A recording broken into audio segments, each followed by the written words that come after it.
Welcome back mga kapatid. So meron pong nag-comment doon sa pinag-post ko at ang tanong niya is kung ano daw ang pathway ng caregivers from Philippines. Okay? This is a good question. Stay tuned po, sasagutin natin yan.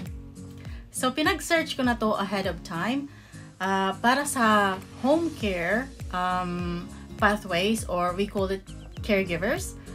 We have 6 pathways. At ang number 1 po is Home Child Care Provider Pilot. Number 2 is Home Support Worker Pilot. Number 3 is Live-in Caregiver Program.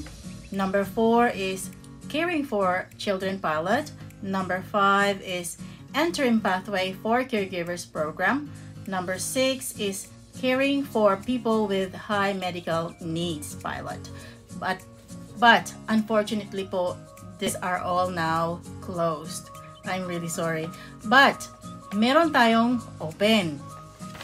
Ito ay, dalawa po ang pathways.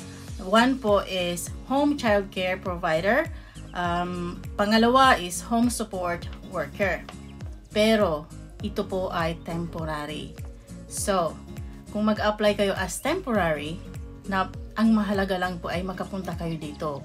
So, mag-apply kayo as temporary and then apply permanent resident inside Canada.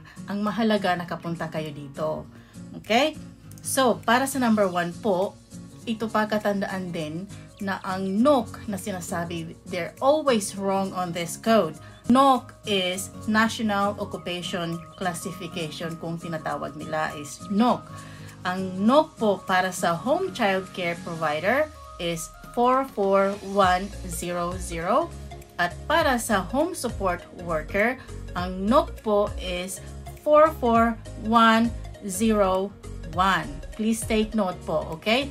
At kung meron po akong kulang sa aking report today, please i-add nyo na rin po sa comment para sa karagdagang kaalaman ng ating mga manonood. Salamat!